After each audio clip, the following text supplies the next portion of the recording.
মানুষ তো আমার কথা শুনে মানে অনেকেই, বিরোধিতাও করে অনেকেই। তার প্রমাণ আপনারাও আছেন। যদিও এর পূর্বে যারা বিরোধিতা করেছে, কেন করেছে সেটা আমি নিজেও জানি না। তবে তার বিরোধিতা করার কোনো সুযোগ নেই। যারা বিরোধিতা করেছে তাকে বলে দেন যে দীর্ঘ ৩৩ বছরের কোন একটা অপ্রয়োজনীয় বাক্য প্রমাণ করতে হবে, তারপরে কথা। উনি যার অধীনে চলে তার ব্যাপারে একটু বলুক না।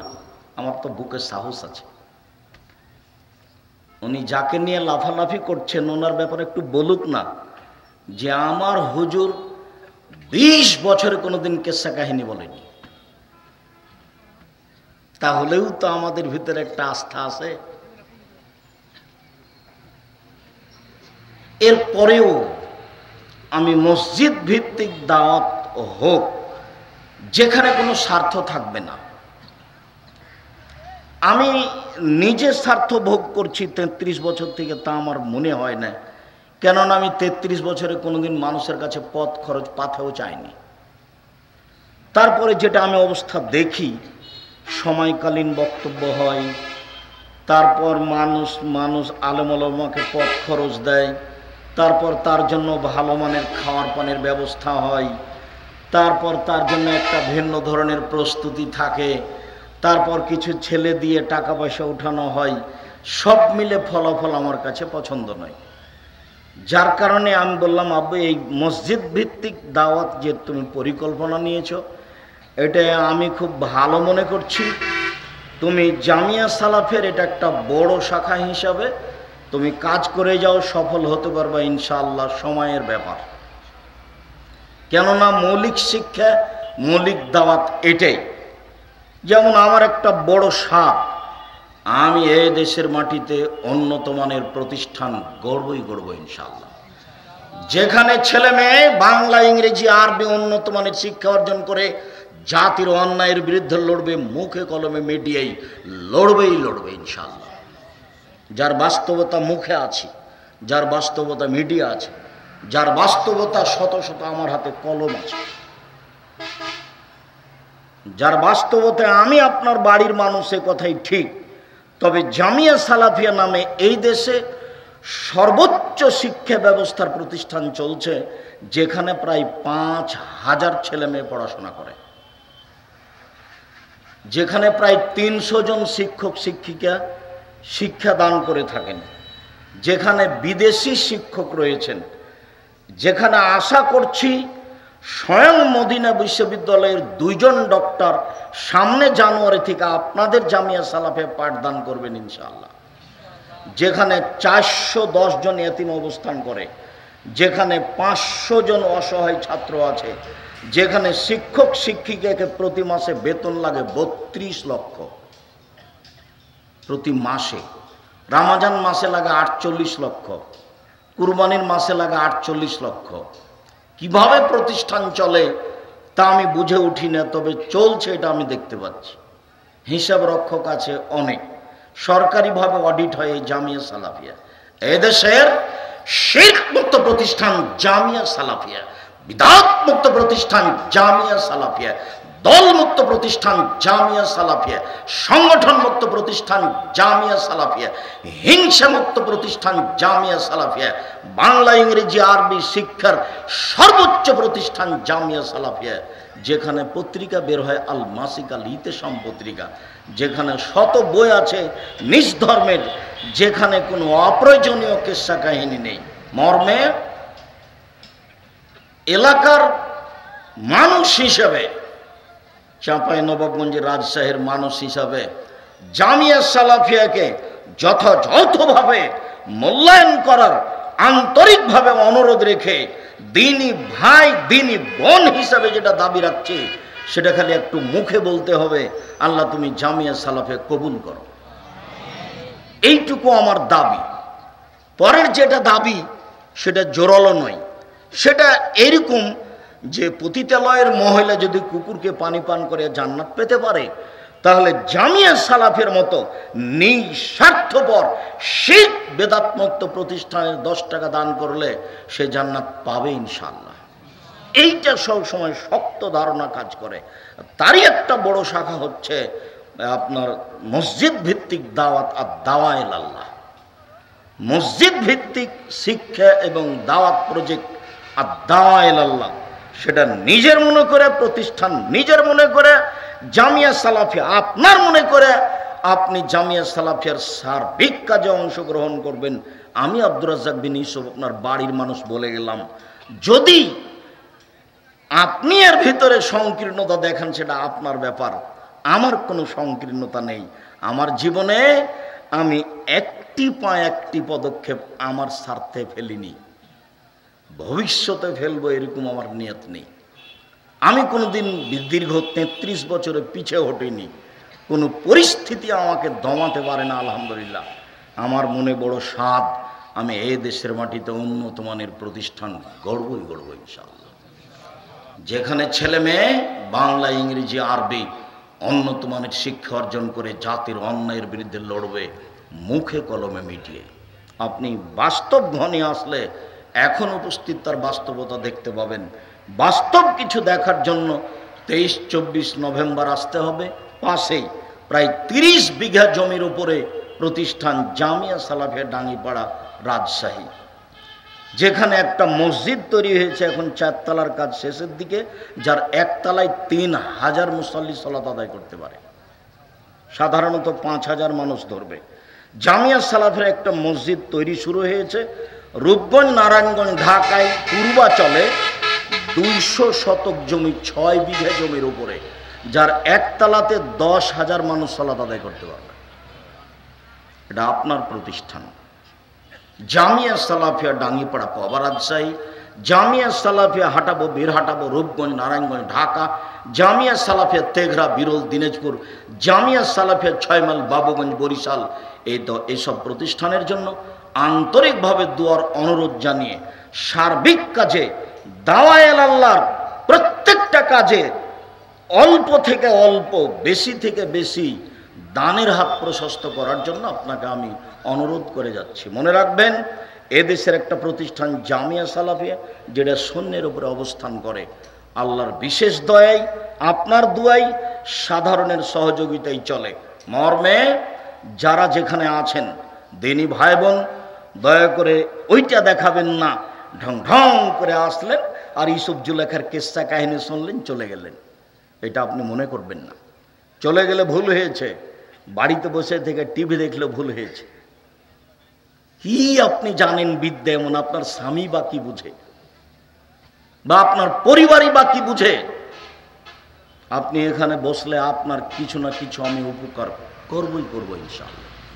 এটা আমার জোরালো দাবি। মর্মে যে যেখানে আছেন নিজ নিজ কর্ম বন্ধ করে গুরুত্বপূর্ণ আলোচনা শোনার জন্য আমি আপনার বাড়ির মানুষ, কাছের মানুষ, ঘরের মানুষ আন্তরিকভাবে অনুরোধ করছি, মূল্যায়ন করার চেষ্টা করবেন। আল্লাহ আপনাকে কবুল করুক, আল্লাহুম্মা আমিন। এ ব্যাপারে আল্লাহ তাআলা বলেন, নারীদের ব্যাপারে আল্লাহ তাআলা বলেন, প্রথমে বলি তাদেরকে মূল্যায়ন করো। তো আল্লাহ তাআলা বলেন, আমিন আয়াতিহি আন খালাকা লাকুম মিন আনফুসিকুম আজওয়াজান লিতাসকুনু ইলাইহা। পৃথিবীর মানুষ শুনে রেখো, তোমাদের মধ্য থেকেই তোমাদের স্ত্রীদেরকে আল্লাহ সৃষ্টি করেছেন যাতে করে তোমরা সেখানে শান্তি তৃপ্তি পাও। ওয়াজালনা বাইনাকুম মাওয়াদ্দাতাও রাহমা, আর তোমাদের দুইজনের মাঝে আল্লাহ ভ্রাতৃত্ব ভালোবাসা সৃষ্টি করে দিয়েছে। ভ্রাতৃত্ব ভালোবাসা যেটা আল্লাহ দিয়েছেন, সেটা গালি দিলে বউকে রক্ষা হবে না, মারলে রক্ষা হবে না, কাজে মাঠে পাঠালে রক্ষা হবে না। আল্লাহ বলছেন, আমি তোমাদের মধ্য থেকেই তোমাদের স্ত্রীদেরকে সৃষ্টি করেছি যাতে করে তোমরা শান্তি তৃপ্তি পাও। এ কথা আল্লাহ বলছে। আপনার শান্তির মাধ্যম আপনার স্ত্রী, আপনার তৃপ্তির মাধ্যম আপনার স্ত্রী, আপনার সুখের মাধ্যম আপনার স্ত্রী, এই কথা আল্লাহ বলছে। আর ভ্রাতৃত্ব ভাব আল্লাহ নিজে দিয়ে দিয়েছেন, কাজেই কোনো পীর মুরিদের কাছে ভ্রাতৃত্ব ভাব নিতে হবে না। এলাকার কোনো মহিলা বা কিছু মহিলা কোথায় কোন পীরের মুরিদ হয়েছে সেখানে যায় আসে, এলাকার মহিলাদের কিছু দাওয়াত দেয়, সেই পীরের হাতে বয়াত করলে সালাত আদায় করা লাগবে না, নামাজ পড়া লাগবে না, আরও কত কি। সাবধান, এরকম মহিলা যেন এলাকাতে ঢুকতে না পারে, এরকম আহলে হাদিস উদ্দেশিত এলাকায় যেন তারা কোনো প্রচার কিছু করতেও না পারে। মহান আল্লাহ বলেন, নিসাউকুম হারসুল লাকুম ফাতু হারসাকুম আন্না শাইতুম। পৃথিবীর মানুষ তোমাদের স্ত্রী, তোমাদের জমি। পৃথিবীর মানুষ তোমাদের স্ত্রী, তোমাদের ক্ষেত। তোমরা তোমাদের স্ত্রীদের কাছে আসো তোমাদের ইচ্ছা মতো। যেহেতু তোমাদের স্ত্রী শান্তি তৃপ্তির বস্তু, কাজেই আমি এখানে বাধা নিষেধ, দায় দায়িত্ব, নিয়ম নীতি পেশ করে তোমাদের শান্তি তৃপ্তির ব্যাঘাত ঘটাতে রাজি নয়। স্ত্রীকে মূল্যায়ন করতে শিখুন। মূল্যায়ন করার জন্য আল্লাহ বলেন, আল্লাহর নবী বলেন। আব্দুল্লাহ ইবনে উমর রাদিয়াল্লাহু তাআলা আনহু বলেন, এই ছেলে বসো, ওই ছেলেটা হাঁটছে কেন, খেয়াল করতে পারেন না? যতই অসুবিধা হোক, কিছুক্ষণ আপনি কষ্ট হলেও বসে থাকবেন। আমরা সারা রাত বক্তব্য দিনে, আর আমরা ইউসুফ জুলাইখার কাহিনী বলে আপনাকে পাগলও করি না। যা বলি তা আপনার জীবনে কাজে আসবে বলে আমরা মনে করি। আব্দুল্লাহ ইবনে উমর বলেন, রাসূল সাল্লাল্লাহু আলাইহি ওয়াসাল্লাম বলেছেন, আল মারআতু রা'য়া ফি বাইতি যাওজিহা ওয়া ওয়ালাদিহি ওয়া হিয়া মাসউলান আন রায়াতিহা। প্রত্যেক মহিলা তার স্বামীর বাড়িতে দায়িত্বশীল। তার স্বামীর বাড়ি এবং তার স্বামীর ছেলে মেয়েকে দেখাশোনা করার জন্য তার উপরে দায়িত্ব আল্লাহর পক্ষ থেকে রয়েছে, রাসূলের পক্ষ থেকে রয়েছে। পুরো বাড়িটা দেখাশোনা করতে হবে তাকে, তার মেয়ে, তার ছেলে, তার বৌমা কি করছে, কিভাবে থাকে, কিভাবে খায়, সব খেয়াল করতে হবে। চেয়ারম্যান সাহেব গল্প করছেন যে আগে তো আমরা অনেক ভাই বোন ছিলাম, আমাদের বাপ মায়েরা কাজে ব্যস্ত থাকতো, আমাদের এসব খারাপ অভ্যাসের সুযোগ ছিল না। এখন তো একটা ছেলে একটা মেয়ে, বাপই তাকে কাঁধে করে নিয়ে দোকানে যায়, তারপরে কোনটা খাবে আব্বু, কোনটা খাবে আম্মু, এটা দেয় ওটা দেয়, এটা দেয় ওটা দেয়। একটু বড় হলে তাকে গেম খেলার জন্য মোবাইল দেয়, তারপরে বড় মোবাইল দেয়। তো ছেলে বড় হওয়ার আগেই তো তার চরিত্র নষ্ট হয়ে গেছে। তো ও আর বাপ মাকে মূল্যায়ন করবে কি, আর জাতিকে মূল্যায়ন করবে কি? ও তো কখন পশু প্রাণী হয়ে গেছে, না বাপ জানে না মা জানে। মা তো দায়িত্ব পালন করেনি, ও তো টিভি দেখাতে ব্যস্ত আছে। ছেলের হাতে গেমস খেলার জন্য একটা দিয়ে দিয়েছে, কিছু দিয়ে দিয়েছে, ছেলে গেমস খেলাচ্ছে। আল্লাহ রাসূল বলছেন, মান লাইবা বিনারদিসির ফাকাদ আদখালা ইয়াদাহু ফি দামি খিনজির। কেউ যদি চৌসা, ছক্কা, লুডু, দাবা, পাঞ্জা, ক্যারাম বোর্ড, তাস, গেমস এরকম খেলায় অংশগ্রহণ করে, তাহলে সে তার হাতকে শোরের রক্তের মধ্যে ডুবিয়ে দিল। হাদিস তো মুসলিম। তো ওই মা কি বুঝে, ওই বাপই কি বুঝে? মা, বাপ মা ডান দিকে আর বাম দিকে বসে আছে, আর ছেলের কানে ইয়ারফোন লাগা আছে, ইন্ডিয়ার গান চলছে। ওর বাপ দেখেন এটা ওর বাপ না, এটা ওর সৎ বাপ। এর বাপও পশু প্রাণী, ছেলেও পশু প্রাণী। খারাপ লাগে বেটা। আমি আব্দুর রাজ্জাক বিন ইউসুফ কথা ফেরত নিতে হয়নি আমাকে জীবনে। তোমার বাপ বলবে যে আমি ঠিক করেছি, এইটাও বলবে, তাহলে ঠিক আছে। আল্লাহ রাসূল বলছেন, যে ইরফল ইলম ইয়ানজুলুল জাহাল, বিদ্যা উঠে যাবে, মূর্খতা বেড়ে যাবে, মূর্খতা বর্ষণ হবে।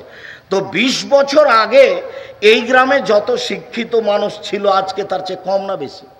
বেশি। তাহলে আল্লাহ রাসূল কি মিথ্যা কথা বলেছেন? তাহলে কিভাবে উত্তর হবে এর? তাহলে এর উত্তর কি? অবাক কথা নয়। আল্লাহ রাসূল বললেন বিদ্যা উঠে যাবে, মূর্খতা বেড়ে যাবে, মূর্খতা বর্ষণ হবে। আমরা জানি যে বৃষ্টি বর্ষণ হয়, আল্লাহ নবী বলছেন যে মূর্খতা বর্ষণ হবে। তা আমরা দেখছি 20 বছর পূর্বে এই গ্রামে যত শিক্ষিত ছিল এখন তার চেয়ে বেশি। তাহলে কি আল্লাহ নবী মিথ্যা কথা বলেছেন? নাউজুবিল্লাহ মিন জালিক, মিথ্যা কথা তো বলেননি। তাহলে কিভাবে কি হলো? তো যাদের হাতে বড় মোবাইল আছে, ল্যাংটা মেয়ে আছে, এদেরকে সরিয়ে দেন। দাড়ি চাঁচা আছে যাদের, তাদেরকে সরিয়ে দেন। প্যান্টটা টাকানো নিচে আছে যাদের, তাদেরকে সরিয়ে দেন। এদের বাপ মা যাদের, তাদেরকে সরিয়ে দেন। আরো যারা শিরক বেদাত নিয়ে জড়িত, একবারে বাড়িতে শোকেজে নিয়ে, ঘরে নিয়ে, শিক্ষা প্রতিষ্ঠান নিয়ে, এদেরকে শিক্ষা থেকে সরিয়ে দেন। দেখেন তো মূলে কয়জন থাকে? তাহলে হবে? তাহলে তো আল্লাহ রাসূলের কথা মিথ্যা হয়ে যাবে। এভাবে বুঝতে হবে, তাহলে বুঝতে হবে ঠিক আছে। আমি তো বললাম আপনাকে যে আমাদের এই বাসেদুপুর ইউনিয়নের একজন বড় শিক্ষিত ছেলে, বড় ডাক্তার, পিজি হাসপাতালের বড় ডাক্তার, 3 লক্ষ টাকা মাসে বেতন। তো বাপের বাড়ি এসেছে, দামি গাড়ি। তা আমরা পাড়ার মানুষ দেখলাম বড় ডাক্তার গাড়ি থেকে নামলো, দাড়ি চাঁচা আছে, টাই গলায় আছে, সিগারেট হাতে আছে, প্যান্টটা টাকানোর নিচে আছে। দেখলাম নামলো এভাবে। কিছুক্ষণ পরে দেখলাম বৌমা গাড়ি থেকে নামলো, হালকা হালকা গায়ে কাপড় আছে। একটু পরে দেখা গেল নাতি পুতিন গাড়ি থেকে নামলো, গায়ে কাপড়ই নেই। দেখা গেল গাড়ির পিছন দিকে কুকুর আছে।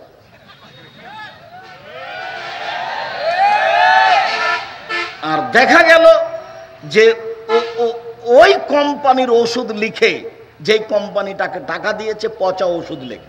তো ওর বাপ যে ওকে লক্ষ লক্ষ টাকা খরচ করে পড়ালো, তো কি করলো জাতির? এগুলো আস্ত শয়তান। জাতির ক্ষতি করেছে, জনগণের ক্ষতি করেছে, বাপের ক্ষতি করেছে, নিজের ক্ষতি করেছে, ছেলে মেয়ের ক্ষতি করেছে। আর রাজুলুর রাইন ও মাসউলুন রায়াতিহি, বাপ দায়িত্বশীল, দায়িত্ব সম্পর্কে বিচারের মাঠে অক্ষরে অক্ষরে বুঝিয়ে দিতে হবে বাপ কি দায়িত্ব পালন করে। বাপ কি দায়িত্ব পালন করে, কি করেছে, কার নাম দায়িত্বশীল? আল্লাহ রাসূল বলছেন রাজুল সাইয়্যিদ ওয়াল মারাতু সাইয়্যিদা, স্বামী হচ্ছে কর্তা, স্ত্রী হচ্ছে কর্ত্রী। নিজের কাজ করে যে তাকে বলে কর্তা, নিজের কাজ করে যে তাকে বলে কর্মী, অপরের কাজ দেখে যে তাকে বলে কর্তা। নিজের কাজ করে যে তাকে বলে কর্মী, অপরের কাজ দেখে যে তাকে বলে কর্তা। নিজের কাজ করে যে সে মহিলা কর্মী, অপরের কাজ দেখে যে তাকে বলে কর্ত্রী। আপনার স্ত্রী কি দেখে? আপনার মেয়ে এখন নগ্ন পোশাক পরে আছে, এখন আপনার স্ত্রীও আছে, আপনার মেয়েও আছে, আপনিও আছে। আমাকে কি দেখাতে চাচ্ছেন, কি বুঝাতে চান? আমি আপনার গ্রামের মানুষ, আপনি আমাকে বুঝান, আপনি কি বুঝাতে চান? এই বিদ্যা দিয়ে কি হতে পারে জাতির? সম্মানিত দিনী ভাই বোন, রাসূল সাল্লাল্লাহু আলাইহি ওয়াসাল্লাম বলেন,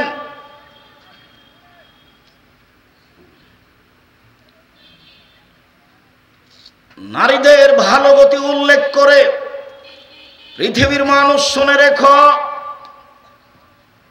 মানে আলা জারিয়াতাইনে, কেউ যদি 2 জন মেয়ের লালন পালন করে, শিক্ষা দেয় ভালো, বিবাহ শাদী দিয়ে দেয়, দেখাশোনা করে, বাপ হিসাবে দায়িত্ব পালন করে, তাহলে সেই ব্যক্তি আর আমি জান্নাতে থাকবো।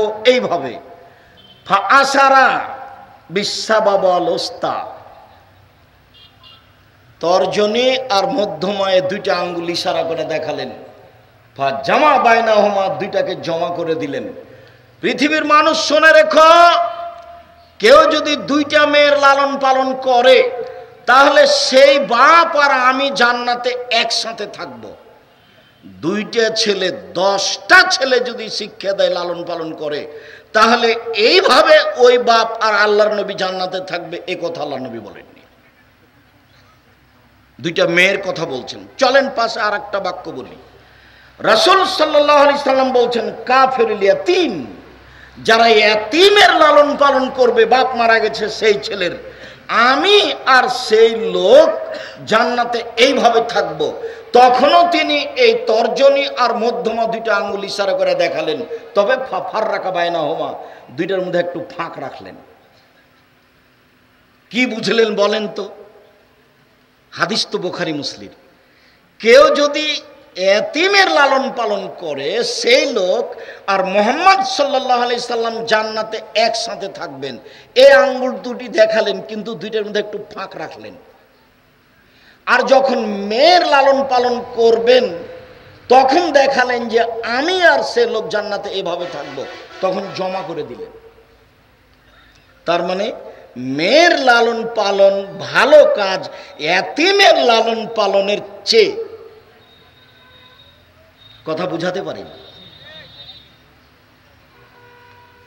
রাসূল সাল্লাল্লাহু আলাইহি সাল্লামের কাছে একটা লোক অভিযোগ করছে, এসে আল্লাহ রাসূল, আমার অন্তরটা খুব শক্ত, এই ফকির ভিক্ষা চাইলে খালি বলি মাফ করো, আমার অন্তরটা কাউকে কিছু দিতে চায় না, ফকির দেখলে আবার মেজাজ খারাপ হয়ে যায়।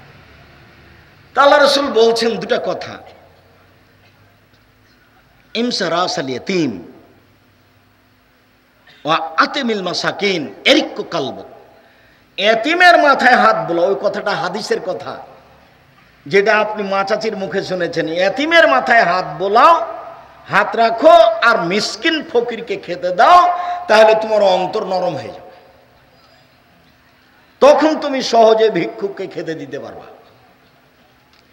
এতিমের লালন পালন অনেক বড় কাজ। তারপরে মেয়ের ব্যাপারে রাসূল সাল্লাল্লাহু আলাইহি ওয়াসাল্লাম এভাবে বলছে। আব্দুর রহমান আউফ রাদিয়াল্লাহু তাআলা আনহু বলেন, রাসূল সাল্লাল্লাহু আলাইহি ওয়াসাল্লাম বলেছেন, আল মারাতু ইযা সাল্লাত খামসাহা ওয়া সামাত শাহরাহা ওয়া হাসানাত ফারজাহা অতাত বালাহা ফালতাদখুল ফি আইয়ি বাবিন মিন আবওয়াবিল জান্নাহ শাত। কোন মহিলা যদি চারটা কাজ করতে পারে, এক, 5 ওয়াক্ত সালাত, মনে রাখবেন জীবনে একটা জিনিসের সাথে কোনোদিন আপোষ করবেন না, সেটার নাম নামাজ, সালাত।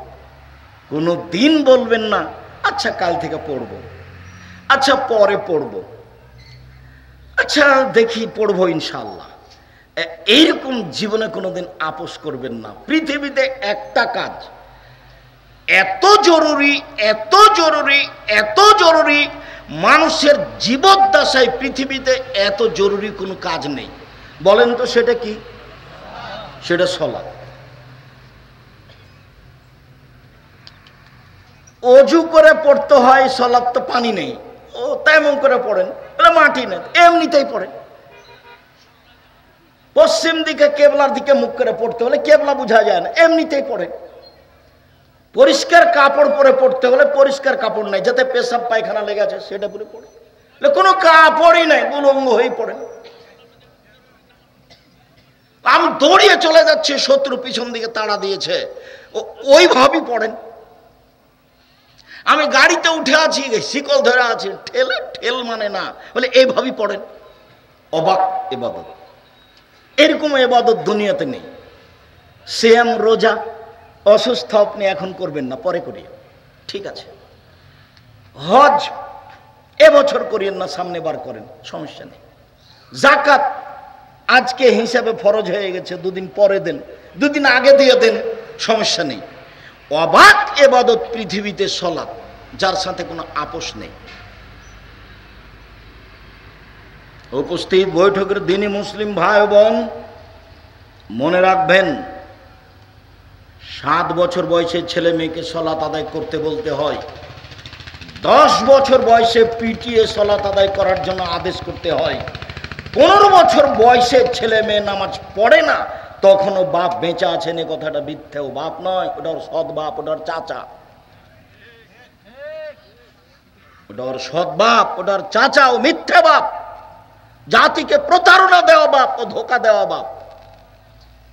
এখনই এই ছেলে যদি ভুল করে ব্যবসায় গোদাগাড়িতে যদি টাকা পয়সা হারিয়ে আসে তাহলে বারবার খেপে ওঠে, হ্যাঁ তুই এই করিস তো দাঁত ভেঙে এই তো তোকে বাইর করে দেবো, এই সে কত কি বলছে। আর সলাত আদায় করে না, সে কিছুই বলে না, চুপচাপ মুখখান বন্ধ করে চলে যাচ্ছে এদিক ওদিক। কাপুরুষ অত সহজ? তাহাজ্জুদ পড়ে জান্নাত কিনতে চান? পরিবার অন্যায় করবে, সহজে জান্নাত চলে যেতে চাচ্ছেন? 15 বছর বয়সের ছেলে মেয়ে পড়ে না, এ বাপ বেঁচেছে কথা ঠিক নয়, ও বাপ নয়, ও বাপ এ কথাই ঠিক, ও ভালো বাপ নয়, ও তাহাজ্জুদ পড়ে জান্নাত যেতে পারবে না এ কথাই ঠিক। সম্মানিত দিনী ভাই বোন, বলছিলাম এক সল্লত খামসাহা 5 ওয়াক্ত সলাত আদায় করলো, সমাদ সাহারাহা রামাজান মাসের শ্যাম পালন করলো, আতাদ বালাহা স্বামীকে মেনে চলল, অহাসানাত ফারজাহা জেনায় লিপ্ত হলো না। জান্নাতের সব দরজা খোলা, যে কোনো দরজা দিয়ে যেতে পারবে, যে কোনো দরজা দিয়ে। চারটি যে পুরুষ করলে সে সরাসরি জান্নাতে যেতে পারবে এরকম কোনো কাজ পুরুষের জন্য নাই। 4টা শুধু মহিলাদের জন্য, শুধু মহিলারাই 4টে কাজ করলে জান্নাতের সব দরজা খোলা। 1 5 ওয়াক্ত সালাত, 2 রমজান মাসের সিয়াম, 3 স্বামীকে মেনে চলা, 4 জেনায় লিপ্ত না হওয়া। আব্দুর রাজাক সাহেব, আমাদের কাছে 3টে গুণ আছে। আমরা 5 ওয়াক্ত সালাত আদায় করি, সিয়াম পালন করি,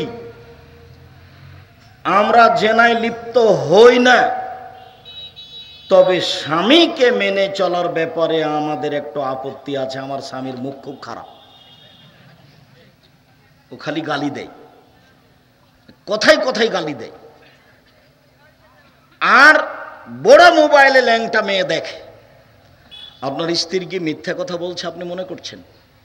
মনে হয় আপনার মুখ খারাপ। রাসূল সাল্লাল্লাহু আলাইহি সাল্লাম বলছেন, পৃথিবীর মানুষ মনে রেখো, মাইয়াজমাল্লি মা বাইনা লাহিয়া ওয়া মা বাইনা রিজলাই ইয়াজমাল্লাহুল জান্নাহ। কেউ যদি 2টা জিনিসের জিম্মেদারি নিতে পারে, আমি মুহাম্মদ সাল্লাল্লাহু আলাইহি সাল্লাম তাকে জান্নাতে নিয়ে যাওয়ার জিম্মেদারি নিলাম। কিভাবে জান্নাতে নিয়ে যাব সেটা আমার ব্যাপার। তবে মানুষ যদি 2টার জিম্মেদারি নিতে পারে, 1 মুখখান খারাপ করবে না, মুখে কাউকে গালি দিবে না, মুখখান বন্ধ রাখবে, 2 জেনায় লিপ্ত হবে না, বাস এ 2টে। বলেন তো 1 কি? মুখ ব্যবহার করবেন না, 2 জেনায় লিপ্ত হবে না। হাদিস বুখারী মুসলিম। কিভাবে জান্নাতে নিয়ে যেতে হবে সেটা আমার ব্যাপার। একবার বলছেন, সঙ্গী সাথী বলতে পারো মানুষকে পিছন দিক থেকে ধাক্কা মারে জাহান্নামে নিক্ষেপ করে কি? সঙ্গী সাথী বলতে পারো মানুষকে পিছন দিক থেকে ধাক্কা মারে জাহান্নামে নিক্ষেপ করে কি? সঙ্গী সাথী বলতে পারো মানুষকে পিছন দিক থেকে ধাক্কা মারে জাহান্নামে নিক্ষেপ করে কি? এ কথা বলতে বলতেই জিভাটা ধরে না, বলছে দেখো সঙ্গী সাথী দেখ, জিভা, এই মুখ মানুষকে পিছন দিক থেকে ধাক্কা মারে জাহান্নামে নিক্ষেপ করে। বউ তো আপনার স্ত্রী, তার সাথে তো মিলামিশা করেন, সে তো ভাত রান্না করে দেয়, সে তো রুটি তৈরি করে দেয়, সে তো চাঁপাইনবাবগঞ্জ রাজশাহীর মহিলা, সব কিছু তার কাছে করিয়ে নেন। সৌদি আরবের মহিলা হলে বুঝতে পারতেন মহিলা কাকে বলে। একটু কাজ করতে বললে বলতো, আমি কি আপনার দাসী নাকি, কাজ করতে এসেছি? কেন আপনার মুখখান খারাপ হবে? কেন খারাপ হবে? রাসূল সাল্লাল্লাহু আলাইহি ওয়াসাল্লাম বলছেন, সঙ্গী সাথী বলতে পারো মায়াদখুলুন নাসা নারা আকসার আও কাসিরান। সঙ্গী সাথী বলতে পারো মানুষ বেশি বেশি জাহান্নামে যায় কেন? সঙ্গী সাথী বলতে পারো মানুষ বেশি বেশি জাহান্নামে যাবে কেন? তখন সাহাবীগণ বলছেন, আল্লাহ রাসূল ভালো জানেন। আল্লাহ রাসূল বলছেন, আল ফারজাল ফাম, মুখের কারণে আর লজ্জা স্থানের কারণে, জেনার কারণে আর মুখখান খারাপ হওয়ার কারণে। একদিন আবু মুসা আশারী বলছেন, সঙ্গী সাথী কাইফা বিকুম হবে জামানিন, তোমাদের কি হবে, যুগের কি হবে, তোমাদের কি হবে, যুগের কি হবে, তোমাদের কি হবে, যুগের কি হবে। এই যে উবকি তুমি ফি হোসালাতে মিনান নাস, যেদিন সমাজের লোক হবে আগাছা, সবাই যেদিন খারাপ হবে সেদিন তোমাদের কি হবে, যুগের কি হবে। মানুষের ভিতরে আমানতদারি থাকবে না, সবাই পয়সা আত্মসাৎ করবে। মসজিদের সভাপতি, মাদ্রাসার সভাপতি, স্কুলের সভাপতি, চেয়ারম্যান, মেম্বার, এমপি, মন্ত্রী, যারা যেখানে আছে সবাই যেদিন প্রায় টাকা মেরে খাবে সেদিন তোমাদের কি হবে, যুগের কি হবে। শোনো সঙ্গী সাথী, এ দেখো এ দেখো এ দেখো, হইচই দাঙ্গা বাহাঙ্গামা মতবিরোধ যখন এভাবে ঢুকে যাবে, ডান হাতের আঙ্গুলকে বাম হাতের আঙ্গুলের উপর ঢোক করে দিলেন, ঢোকিয়ে দিলেন, যে হইচই যখন এরকম শুরু হয়ে যাবে, মতবিরোধ যখন এরকম শুরু হয়ে যাবে, তখন তোমাদের কি হবে, যুগের কি হবে। তোমাদের কি হবে, যুগের কি হবে। তখন সাহাবী বলছেন, বলেন কি করতে হবে, আপনি বলেন।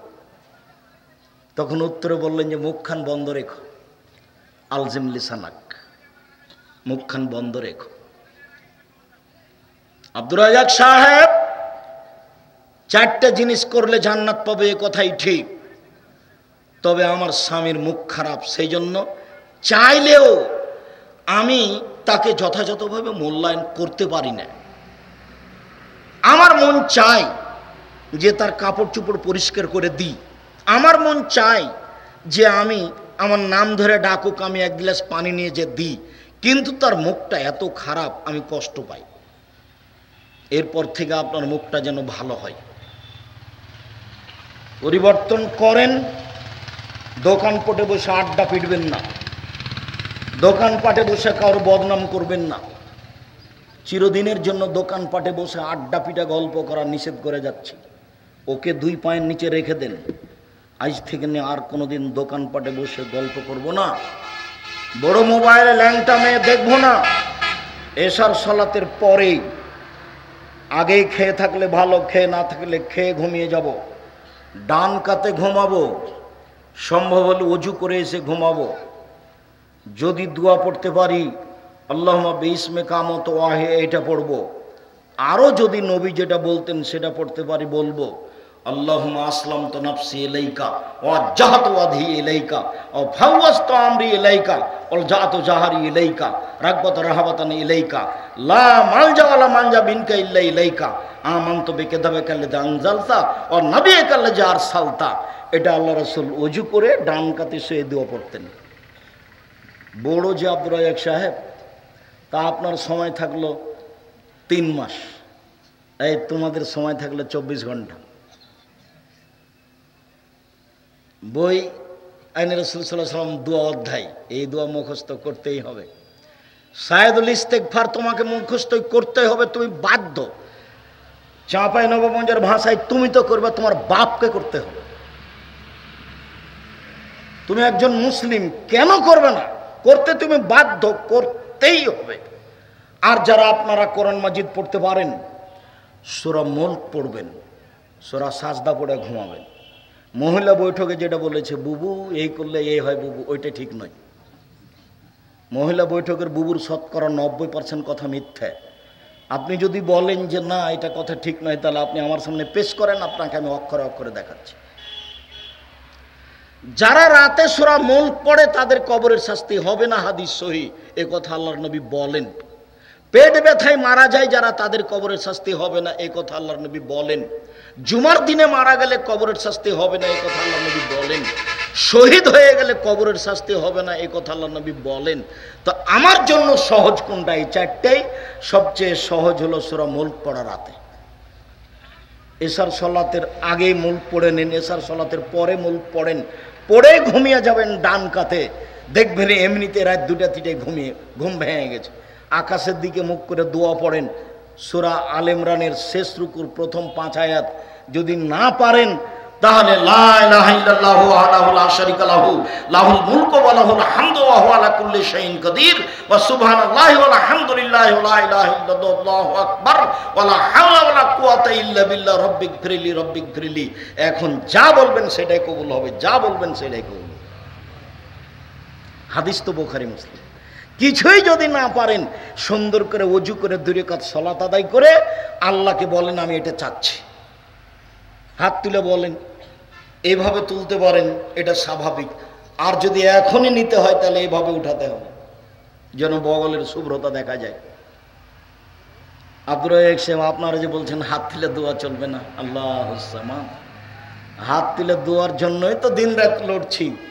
দোয়ার বইয়ে 24টা জায়গা উল্লেখ করা আছে কোথায় কোথায় হাত তুলে দোয়া করতে হবে, আর 35টা হাদিস পেশ করা আছে সিরিয়াল সহিখালে হাত তুলে দোয়া করার প্রমাণে। যেগুলো বিদআত সেগুলো উল্লেখ করা আছে, ওগুলো থেকে সাবধান বেঁচে থাকতে হবে। 5 ওয়াক্ত সালাতের পরে হাত তুলে সবাই মিলে দোয়া করা যাবে না, এতে রাসূলকে অপমান করা হবে, এই কথাই ঠিক। ঈদের মাঠে করা হবে না, এই কথাই ঠিক। সভা সমিতি শেষে এটা করা হবে না, এই কথাই ঠিক। বিবাহের বৈঠক শেষে এটা করা হবে না, এই কথাই ঠিক। ঈদের মাঠে এটা করা হবে না, এই কথাই ঠিক। হাত তুলে দোয়া করা ব্যক্তিগত ব্যাপার, এ কথাই ঠিক। পানি চাইতে গিয়ে সমষ্টিগত ব্যাপার, এ কথাই ঠিক। 26 বছর থেকে ফতোয়া লিখে, তারপর আপনাদের বাড়ির পাশের মানুষ সাইদুর রহমান ইসাতে ইসলামের প্রিন্সিপাল, একসাথে অনেক দিন ফতোয়া লিখেছি, হাতে ফতোয়া লিখা আসছি। এখন সাধারণ মানুষ ফতোয়া বোর্ডের দায়িত্ব পালন করি, দেশ বিদেশের বড় বড় বিদ্বান আমার সামনে বসে থাকেন। সম্মানিত দিনী ভাই বোন, বলছিলাম মহিলা যদি 4টা কাজ করে জান্নাতের সব দরজা খোলা।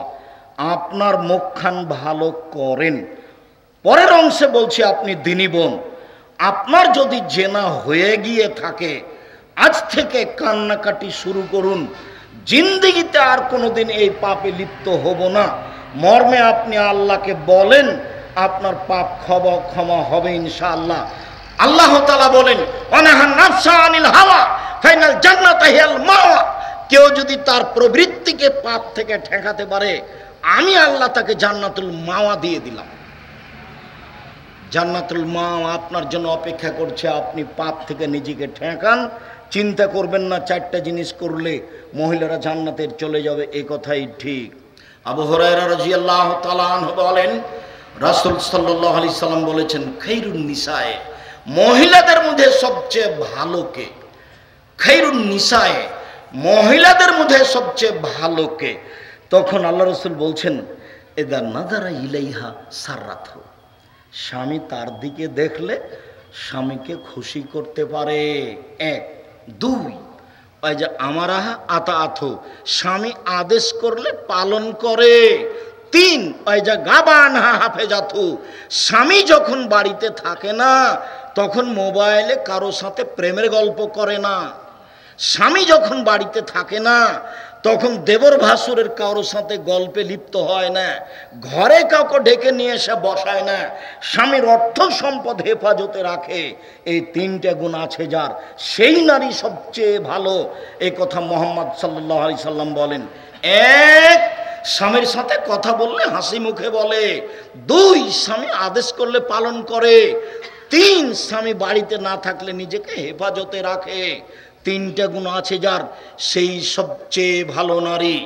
সম্মানিত দিনী ভাই বোন, আবু সাঈদ খুদরি রাদিয়াল্লাহু তাআলা আনহু বলেন, রাসূল সাল্লাল্লাহু আলাইহি সাল্লাম বলেছেন, আরবাতুন লিসাদা, 4টা জিনিস আছে যার, সব কিছু আছে তার। 4টা জিনিস নেই যার, কোনো কিছু নেই তার। 4টা জিনিস আছে যার, সব কিছু আছে তার। 4টা জিনিস আছে যার, সব কিছু আছে তার। 1 আল মারাতু সলেহা, ভালো স্ত্রী, পর্দা করে, কথা মানে, যে গুণ আগে বলা হলো। 2 আল জারুস সলে, ভালো প্রতিবেশী। ভালো প্রতিবেশী কাকে বলে? সুবিধাই থাকে, অসুবিধাই থাকে। খারাপ প্রতিবেশী কাকে বলে? আপনার ছেলেটা ভাত খাওয়ার পরে খেয়াল করেনি, প্লেটের পানি এভাবে চালিয়ে দিয়েছে, প্রতিবেশীর দেওয়ালে গিয়ে লেগে গেছে, এই যে লেগে গেল।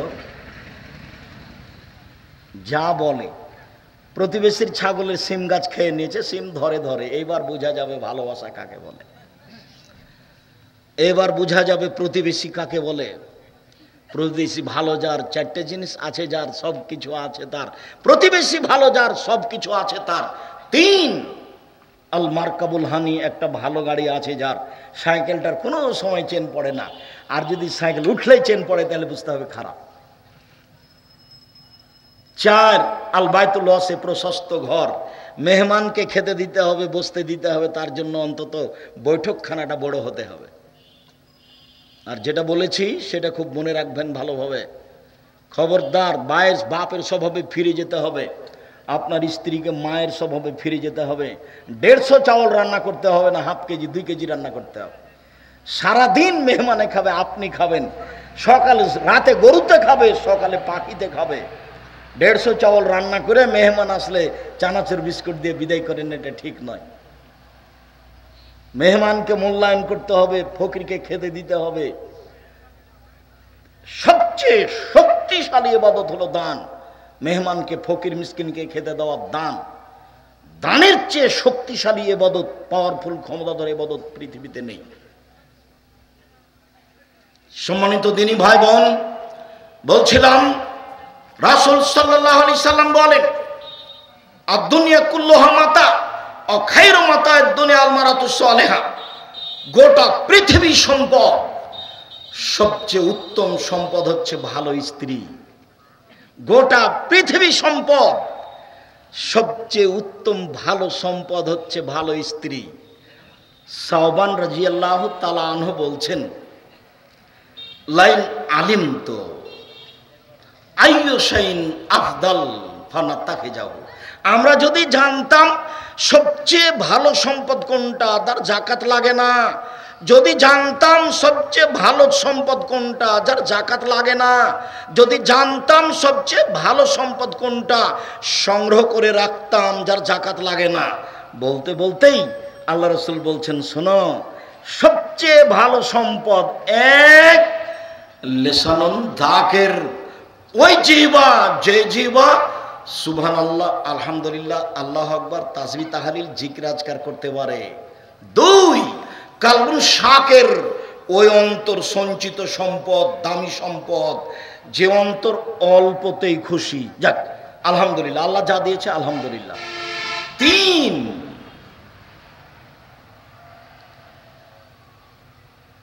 ভালো স্ত্রী, যাকে দ্বীনের ব্যাপারে সহযোগিতা করে। আজান হলে মসজিদে যাওয়ার জন্য বলে, রাতে দেরি করে আসলে বলে, দুঃখিত, আপনাকে আমি খুব ভালোবাসি, আপনার অপেক্ষায় চেয়ে আছে, আমি খাইনি, আপনার সাথে খাবো বলে সর্বদা তাকে দ্বীনের উপরে সহযোগিতা করে। এই হলো সবচেয়ে ভালো সম্পদ। এ কথা রাসূল সাল্লাল্লাহু আলাইহি সাল্লাম বলেন। সম্মানিত দ্বীনী ভাই বোন, মহান আল্লাহ বলেন, অকারনা ফি বুয়ুতিকুন্না ওয়ালা তাবাররাজনা তাবাররাজাল জাহিলিয়াতিল উলা। হে মুসলিম মহিলা, বন্যতার যুগে, বর্বরতার যুগে, অসভ্যতার যুগে নারীরা যেভাবে প্রদর্শন দিয়ে চলতো, মাথায় কাপড় দিত না, নগ্ন অর্ধনগ্নে হতো, চলতো, এভাবে তোমরা চলো না। এটা কঠোর আদেশ আল্লাহর পক্ষ থেকে।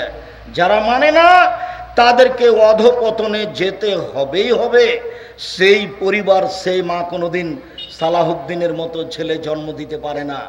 যারা জাতিকে ধ্বংস থেকে কল্যাণের পথে আনতে পারে, মাই খারাপ, তার পেটে একটা ভালো সন্তানের আশা করা যায় কি করে? সম্মানিত দ্বীনী ভাই বোন, মহান আল্লাহ বলেন, ইয়া আইয়ুহান নবী কুল্লি আজওয়াজিকা ওয়া বানাতিকা নিসাল মুমিনিনা ইদনিনা আলাইহিন্না মিন জালাবিবিহিন্না। মুহাম্মদ সাল্লাল্লাহু আলাইহি সাল্লাম, আপনি আপনার স্ত্রীদেরকে, আপনার মেয়েদেরকে, জনগণের স্ত্রীদেরকে আদেশ করে দেন, তারা যখন বাড়ি থেকে বের হবে, তারা যেন মোটা চাদর, বোরকা পরে বের হয়, গায়ে চাদর দিয়ে বাড়ি থেকে বের হয়। আপনার ফুফু যে কাপড়ে চলতো, আপনি একদিন আপনার ফুফুকে আনতে গেছিলেন, তো আপনি আগে আগে আছেন, আপনার ফুফু পিছে পিছে আছে। রাস্তায় একটা লোক পড়ে গেল, আপনার ফুফুর গায়ের চাদরটা মনে পড়ে কি? আর আপনার ফুফু রাস্তার এক পাশে দাঁড়িয়ে গেল, লোকটা যখন পার হয়ে গেল, তখন আপনার ফুফু আবার আসতে লাগলো, এরকম দৃশ্য আপনার মনে পড়ে? ওই পোশাকের কথা আল্লাহ বলছেন, এই পোশাকের কথায় আল্লাহ বলছেন। আল্লাহর নবী যখন বললেন সব মহিলাকে ঈদের মাঠে যেতে হবে, ভালো মহিলাতে ঈদের মাঠে যাবে, ঋতুবতীকেও ঈদের মাঠে যেতে হবে। মহিলাদের 5 ওয়াক্ত সালাত বাড়িতে ভালো, জুমার সালাত মসজিদে ভালো, ঈদের মাঠে যেতে বাধ্য, মহিলাদেরকে ঈদের মাঠে যেতেই হবে। এই আদেশ যখন করলেন ঋতুবতীদেরকেও যেতে হবে, যার হায়েজ হয়েছে তাকেও যেতে হবে, তখন মহিলারা বলে উঠল, আল্লাহর নবী আমাদের মধ্যে এতগুলো মহিলা, এমনও মহিলা আছে যার গায়ের চাদর নেই, সে কেমনে যাবে? মানে বাইরে বের হতে হলে গায়ের চাদর লাগবে। তখন আল্লাহ রসুল বলছেন, লেতুল বিসহা সাহেব তাহা মিন জিলবাবেহা, তার বান্ধবী তাকে একটা চাদর দিয়ে দিবে। আগে মানুষ আর একজনের কাপড় নিয়ে আত্মীয় স্বজনের বাড়ি যেত, ওইটা বুখারী মুসলিমের হাদিস। তাকে নিজেই চাদর তৈরি করতে হবে রাস্তায় বের হওয়ার মতো, ঈদের মাঠে যাওয়ার মতো। যদি না থাকে আর কারো নিয়ে যাবে। নগ্ন হয়ে চলার আদেশটা কোথায়, সুযোগটা কোথায়? আপনি যে একজন পিতা দায়িত্ব পালন করলেন, কি দায়িত্ব পালন করছেন একটু এদিকে লক্ষ্য করেন। এক খেয়ালে চেয়ে থাকবেন, এই ছেলে বক্তব্যের সঙ্গে মুনাফিকি করবে না, অমনোযোগী হবে না কখনো, এক খেয়ালে চেয়ে থাকো। পাখি যেন মনে করে তুমি পাথর, এইভাবে এক খেয়ালে বসে থাকবা। সিনফান মিন আহলিন নার লাম আরাহুমা, আল্লাহ নবী বলছেন দুই শ্রেণীর মানুষ জাহান্নামে যাবে, আমি তাদের দেখিনি। ওরা জাহান্নামে যাবে, ওদের আমি দেখিনি। এক শ্রেণীর মানুষ যাদের হাতে থাকবে লাঠি, গাভীর লেজের মতো, একদিক মোটা একদিক চিকন, একদিক মোটা একদিক চিকন, এরা মানুষকে মারবে, এরা জাহান্নামে যাবে। আরেক শ্রেণীর মানুষ নিশাউন, মহিলা, কাশে এতন, কাপড় পরে থাকে, আর এতন উলঙ্গ। দেখেন, কাপড় পরে উলঙ্গ হয়ে থাকে, এ কথা আল্লাহ নবী বলছে 1450 বছর আগেকার এই বাক্য। নিশাউন মহিলা, কাশে এতন, কাপড় পরে থাকে, আর এতন উলঙ্গ। যদি শাড়ি পরে থাকে তাহলে ছোট ব্লাউজ আছে, পেট পিট দেখা যায়, হাত কবি এ পর্যন্ত দেখা যায়, বাহু পর্যন্ত, তো ওটা উলঙ্গ পোশাকে। আর যদি বোরখা পরে তাহলে ফ্যাশন বোরখা পরে, ঢঙ্গের বোরখা। আজ থেকে এই বোরখা আর কোনোদিন আপনি গায়ে দিবেন না, আজকে বাড়িতে গিয়ে জ্বালিয়ে দিবেন। এই মেয়ে, তোমাকে বলছি, তোমাকে বলছে, এই বোরখা তুমি আর কোনোদিন পরবা না। ফ্যাশন বোরখা পরে ঢং দেখিয়ে পর্দা দেখায়ও না। তুমি মুসলিম, তোমার ধর্মের নাম ইসলাম, তোমার নবীর নাম মোহাম্মদ সাল্লাল্লাহু আলাইহি সাল্লাম। আজও একটা হিন্দু মেয়ে নিজের পরিচয়ে বিবাহ হয়ে গেলে কপালে কি দিবে? সিঁদুর দিবে। জীবন বাজি রেখে সেটা সে করবে। তার হাতে একটা কি দিবে? শাখা দিবে, মনে করে এটা আমার পরিচয়। তুমি একজন মুসলিম মহিলা ফ্যাশন বোরকা পরে জাতির ক্ষতি করে নিজেকে শিক্ষিতা মনে করো না। তুমি একজন মুসলিম মহিলা নগ্ন পোশাক পরে, অর্ধনগ্ন পোশাক পরে যুবকের ক্ষতি করে, জাতির ক্ষতি করে, শিক্ষক ছাত্রদের ক্ষতি করে নিজেকে শিক্ষিতা মনে করো না। তুমি শিক্ষিতা নও, তুমি শিক্ষিতা নও, তুমি শিক্ষিতা নও। তোমার বাপ শিক্ষিত নয়, তোমার মা শিক্ষিতা নয়। তোমার বাপ মা যদি নিজেকে শিক্ষিত মানুষ প্রমাণ করতে পারে, তুমি যদি নিজেকে শিক্ষিতা প্রমাণ করতে পারো, আমি আব্দুর রাজ্জাক মিনি ইউসুফ তোমার বাড়ির পাশে ওয়াদা করে গেলাম, আমি জাতির সামনে আর কোনোদিন বক্তব্য দেব না। তুমি কিভাবে প্রমাণ করো সেটা তুমি দেখাবা। তুমি একজন শিক্ষিতা মেয়ে জাতির ক্ষতি করো, তোমাকে দেখলে পাপ হয়, তোমার চুল দেখলে পাপ হয়, তোমার শরীর দেখলে পাপ হয়, তোমার অঙ্গ প্রত্যঙ্গ দেখলে পাপ হয়, তোমার গোটা দেহটাই হচ্ছে আর একজনের জন্য পাপের বস্তু। আল্লাহ রসুল বলছেন, আল মারাতু আওরা, মহিলা হচ্ছে ঢেকে রাখা বস্তু, মহিলা হচ্ছে ঢেকে রাখা বস্তু। এ যা খারাজাত।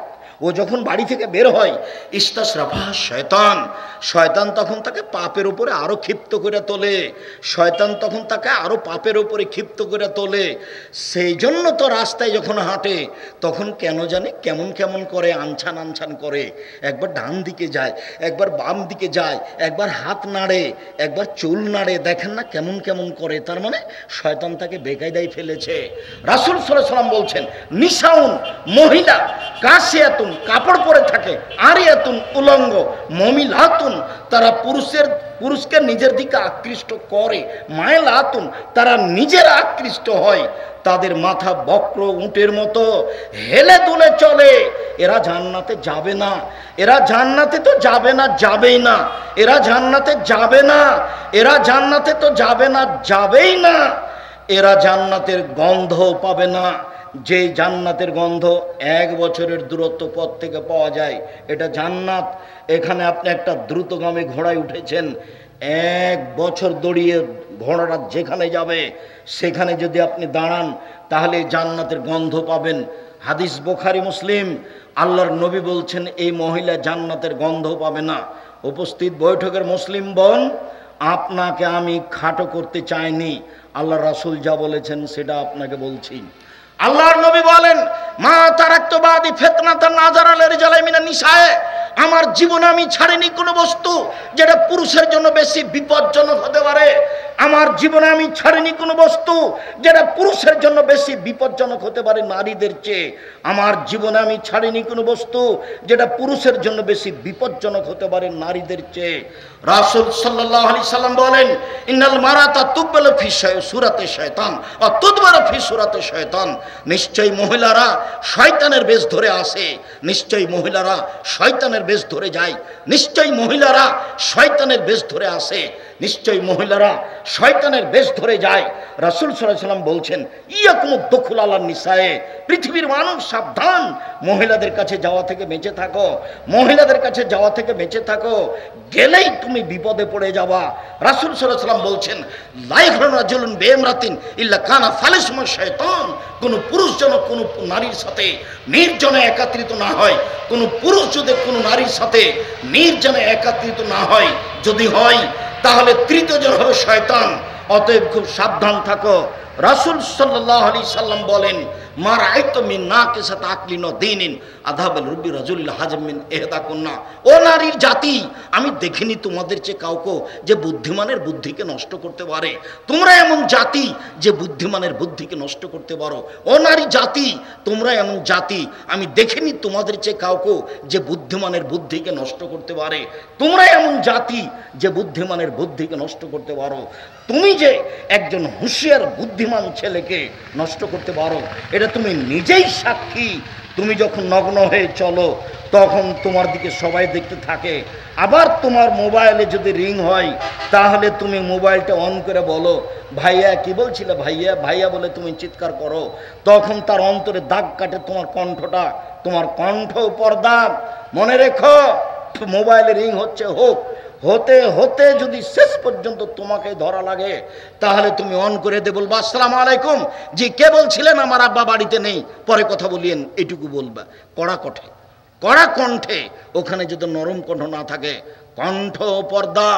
রাসূল সাল্লাল্লাহু আলাইহি সাল্লাম বলছেন, লা তুবাশিরুল মারাতু আল মারাতা ফাতানাথালে যাওজা কানু ইয়ানজুরু ইলাইহা, কোন মহিলা যেন কোন মহিলার গায়ে হাত না লাগায়, কোন মহিলা যেন কোন মহিলার গায়ে হাত না লাগায়। যদি লাগায় তাহলে সে বুঝতে পারবে এই মহিলার শরীর নরম না শক্ত। সময় এসে তার স্বামীর সামনে বলবে, তার স্বামী তখন অন্তরের চোখে তাকে দেখবে।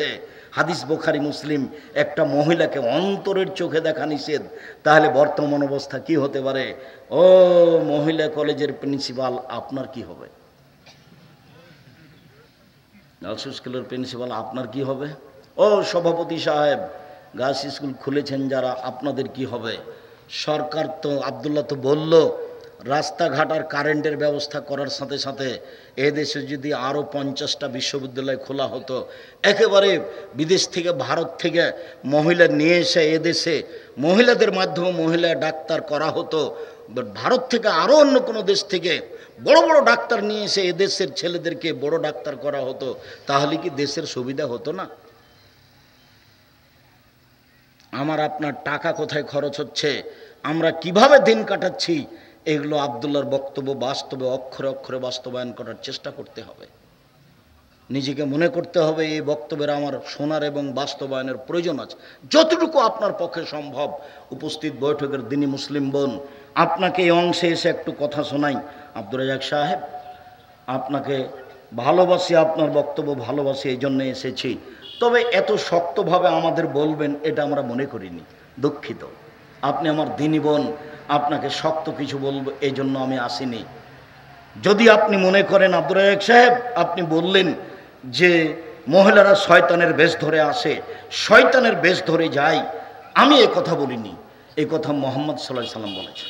আপনাকে আরও বলি, আল্লাহ রসুল বলছেন কোনো মহিলা যদি গায়ে আতর গোলাপ সেন্ট মেখে বা কিছু গায়ে মুখে দিয়ে, সোনমুখে দিয়ে, আসকারা মাস্কারা চোখে দিয়ে এইভাবে যদি রাস্তায় হাঁটে, পুরুষ যদি বুঝতে পারে তাহলে সেই মহিলা ব্যভিচারিণী, ব্যভিচারিণী। রাসূল সাল্লাল্লাহু আলাইহি সাল্লাম কথাটা দুইবার বললেন, অথচ জেনাই করেনি। তাহলে রাসূল সাল্লাল্লাহু আলাইহি সাল্লাম বলছেন তিন শ্রেণীর মানুষ জান্নাতে যাবে না, তার মধ্যে তুমিও আছো, তোমার বাপও আছে। তিন শ্রেণীর মানুষ জান্নাতে যাবে না, তার মধ্যে তুমিও আছো, তোমার বাপও আছে।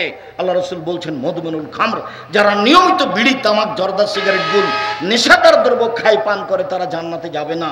দুই, রাসূল সাল্লাল্লাহু আলাইহি ওয়াসাল্লাম বলছেন রাজলাতু মিনান নিসায়ে, পুরুষের বেশধারী নারী, যারা পুরুষের জুতা স্যান্ডেল পরে, যারা পুরুষের শার্ট প্যান্ট পরে, যারা পুরুষের পোশাক পরে, তারা জান্নাতে যাবে না।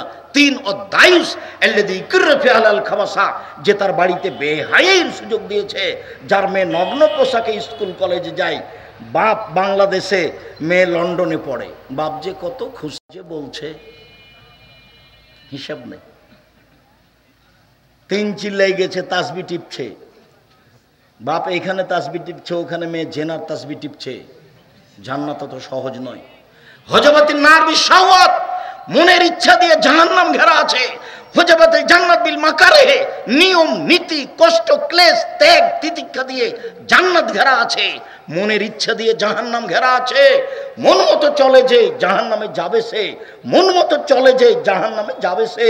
সুদ ঘুষ খায় দেয় যে জাহান্নামে যাবে সে। ধোঁকাবাজি করে যে, প্রতারণা দেয় যে, জমি জাল করে যে, মন মতো চলে সে, মন মতো চলে যে জাহান্নামে যাবে সে। মিথ্যুক, ধোঁকাবাজ, শয়তান দায়িত্বশীলের প্রশংসা করে যে জাহান্নামে যাবে সে। মানুষকে ফাঁকি দেয় যে জাহান্নামে যাবে সে। 10 টাকা মেরে খায় যে জাহান্নামে যাবে সে। এরা জাহান্নামে যাবে, এই কথা মুহাম্মদ সাল্লাল্লাহু আলাইহি সাল্লাম বলেন। রাসূল বলেন হজবাতিন নার বিশাওয়াত, মনের ইচ্ছা দ্বারা জাহান্নাম ঘেরা আছে, নিয়ম নীতি, কষ্ট, ক্লেশ দ্বারা জান্নাত ঘেরা আছে। উপস্থিত বৈঠকের দিনই বোন, আপনাকে আমি খাটো করতে চাইনি, আপনিও মুসলিম। আয়েশা রাদিয়াল্লাহু তাআলা একজন মুসলিম মহিলা, আপনিও মুসলিম মহিলা। একটু দেখেন এইদিকে, এই মেয়ে কথা বলছো কেন? এইদিকে খেয়াল করো। যে উপস্থিত বৈঠকের দিনই বোন, আপনি একটু এদিকে খেয়াল করবেন। দেখেন, আপনাকে আমি শয়তান বলিনি, আপনি অনেক ভালো মানুষ। এদিকে দেখেন, আয়েশা রাদিয়াল্লাহু তাআলা আনহা বলেন, আল্লাহর নবী বললেন, আয়েশা, হাদা জিবরাইল ইকরাইকা আলাইহিস সালাম। আয়েশা শোনো শোনো শোনো, এই যে জিবরাইল তোমাকে সালাম দিল। আয়েশা শোনো, এই যে জিবরাইল তোমাকে সালাম দিল। তখন আয়েশা রাদিয়াল্লাহু তাআলা আনহা বলছেন, আলাইহিস সালাম ওয়া রাহমাতুল্লাহি ওয়া বারাকাতুহু, তার উপরে সালাম, তার উপরে বরকত, তার উপরে রহমত। ফাতারা ওয়ালা নারা, আপনি তো দেখতে পান, আমরা তো দেখতে পাই না, কোথায় জিবরাইল? অথচ এক খাটে তিনজন, এক ল্যাপের নিচে তিনজন। কে কে?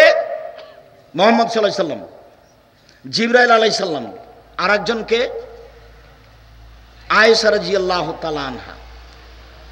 তাহলে কি আল্লাহ রাসূল এরকম মহিলাকে শয়তান বললেন, যাকে জিবরাইল সালাম দেয়? আয়েশা, জি এই যে জিবরাইল, জিবরাইল তোমাকে সালাম দিল। তখন আয়েশা বলছেন, আলাইহিস সালাম ওয়া রাহমাতুল্লাহি ওয়া বারাকাতুহু, জিবরাইলকে সালাম, তার উপরে রহমত, তার উপরে বরকত। আরে আপনি তো দেখতে পান, আমরা তো দেখতে পাই না, এক বিছানায় তিনজন। ইনি তো মহিলা মানুষ। ইনার আর একটু কথা আপনাকে শোনাই। বলছেন, আমার ঘরে হলো আমার স্বামীর কবর, তখন আমি এমনিতেই যাই, মাথায় কাপড় দেওয়া খুব একটা প্রয়োজন মনে করি না। কয়দিন পরে হলো আমার বাপের কবর, তখন আমি মনে করি এটা আমার স্বামীর কবর, এটা আমার বাপের কবর, আমি এমনিতে যাই।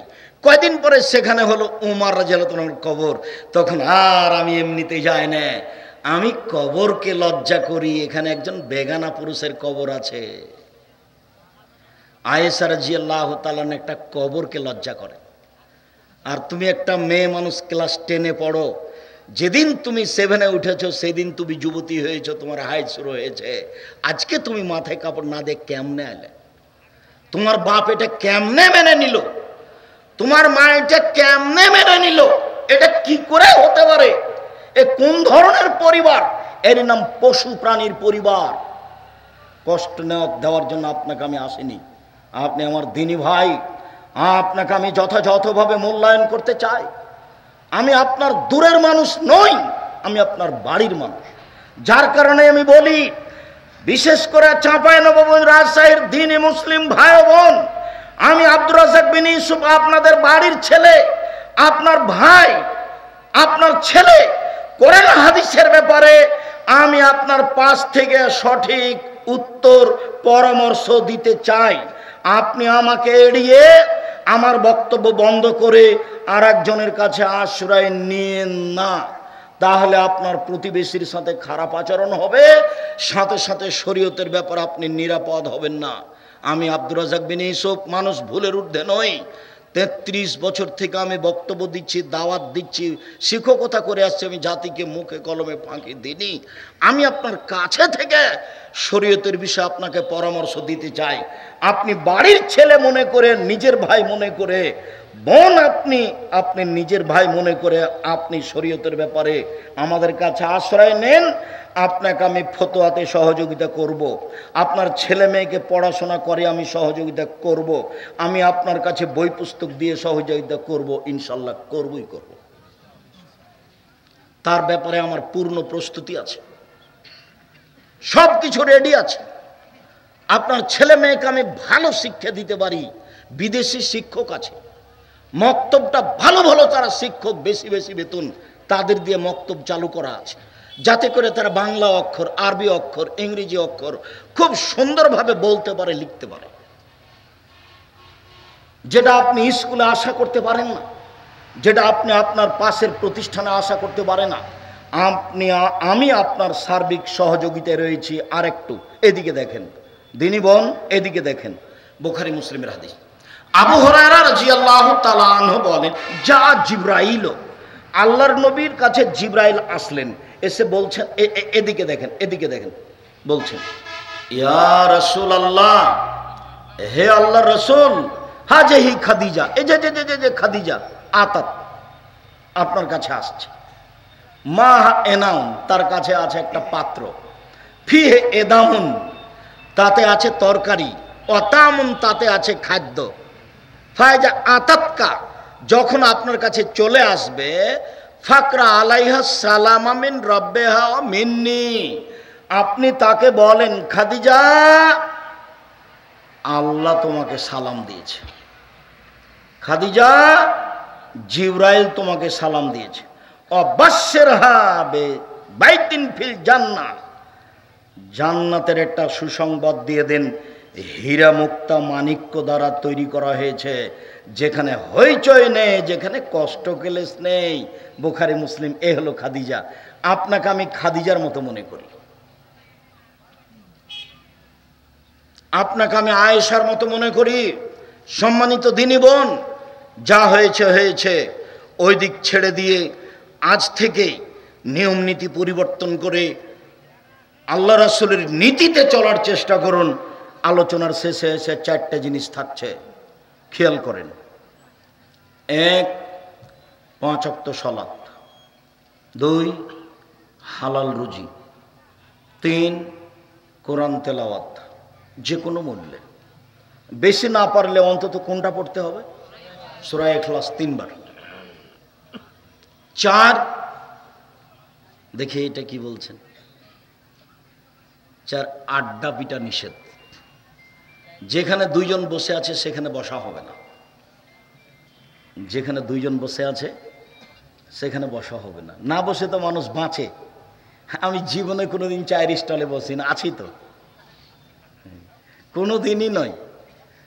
ছাত্র জীবন আছে 16 বছর।